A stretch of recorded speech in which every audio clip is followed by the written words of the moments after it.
নমস্কার বন্ধুরা, শোলা কচুর রেসিপি তোমরা বিভিন্নভাবে ভাজি করে খেয়েছো, তবে আজকের রেসিপিটা খুব খুব মজাদার হতে চলেছে। তোমরা যদি এভাবে শোলা কচুর রেসিপি করো তাহলে কিন্তু দুপুরে খাবারটা জমে যাবে। গরম গরম ভাতের সাথে এই রেসিপি হলে আর কিছুই লাগে না বন্ধু। তো বাই দ্য ওয়ে, আমি সিন্ধু রান্নাঘর থেকে জানাই অনেক অনেক ভালোবাসা এবং অভিনন্দন।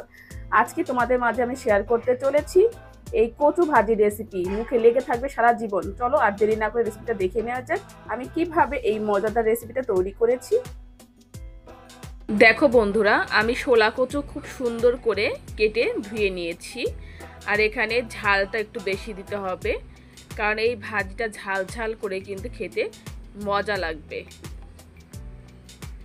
আমি অফলাইনে এই শোলা কচুটা ঝুরি করে দেখাবো যে ঝুরিটা কেমন হবে, যাতে তোমাদের বুঝতে কোনো প্রবলেম না হয়। আর সব সময় যখন কোনো ভাজি কাটবে অবশ্যই ধুয়ে কাটবে, এতে পুষ্টিগত মান ঠিক থাকবে।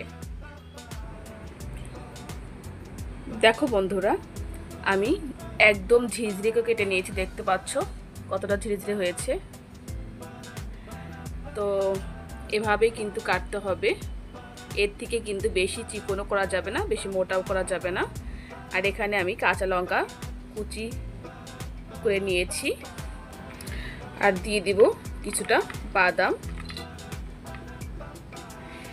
আমি যে প্রসেসিংয়ে এই রেসিপিটা দেখানোর চেষ্টা করছি, তোমরা যদি সেম প্রসেসিংয়ে এই ভাজিটা করো তাহলে মুখে লেগে থাকবে সারা জীবন, এতটাই মজা এই ভাজিটা। চলো দেখে নেওয়া যাক আমি কীভাবে ভাজিটা তৈরি করছি। প্রথমে আমি ফ্রাই প্যান সুন্দর করে গরম করে নিয়েছি, কালো জিরা আর শুকনো লঙ্কা দিলাম। এবার দিব তেল।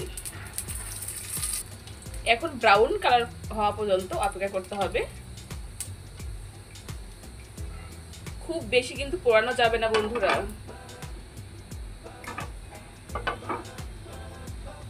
এবার আমি দিয়ে দিব বাদাম, কাঁচা লঙ্কা কুচি। এখন একটু ভেজে নিব বন্ধুরা। বাদাম কিন্তু এই বেশি ভাজা যাবে না। এখন এই শোলা কচুগুলো যে কুচিয়ে রেখে সেটা দিয়ে দিব।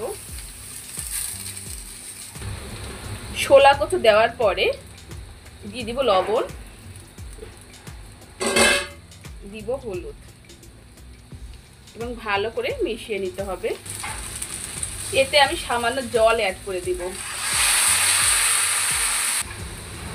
এবার ঢেকে দিব 5 মিনিটের জন্য। ফিরে আসছি 5 মিনিট পর।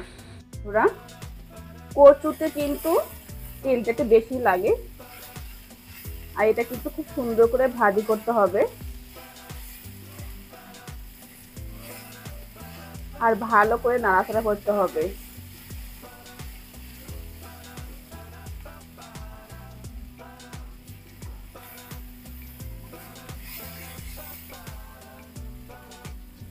দেখো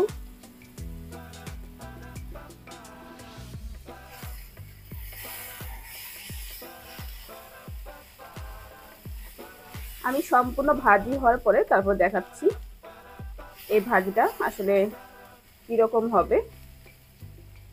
আর ঢাকা কিন্তু যাবে না, এখন কিন্তু ভেজে নিতে হবে। দেখো বন্ধুরা, ভাজাটা কিন্তু মোটামুটি কমপ্লিট হয়ে গেছে, দেখতে পাচ্ছ। আর আমি আর 1 মিনিটের মতো ভাজি করব।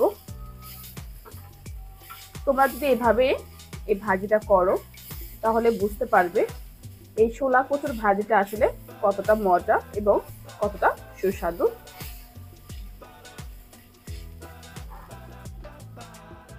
তো এবার আমি এটা থালায় এটা উঠিয়ে নিচ্ছি।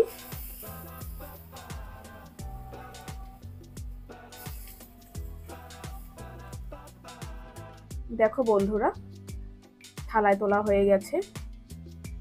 কেমন লাগলো আমার এই রেসিপি? যদি ভালো লেগে থাকে অবশ্যই লাইক, কমেন্ট, শেয়ার করতে ভুলো না। আর অবশেষে বলতে চাই, তোমরা সবাই ভালো থাকো, সুস্থ থাকো। টাটা।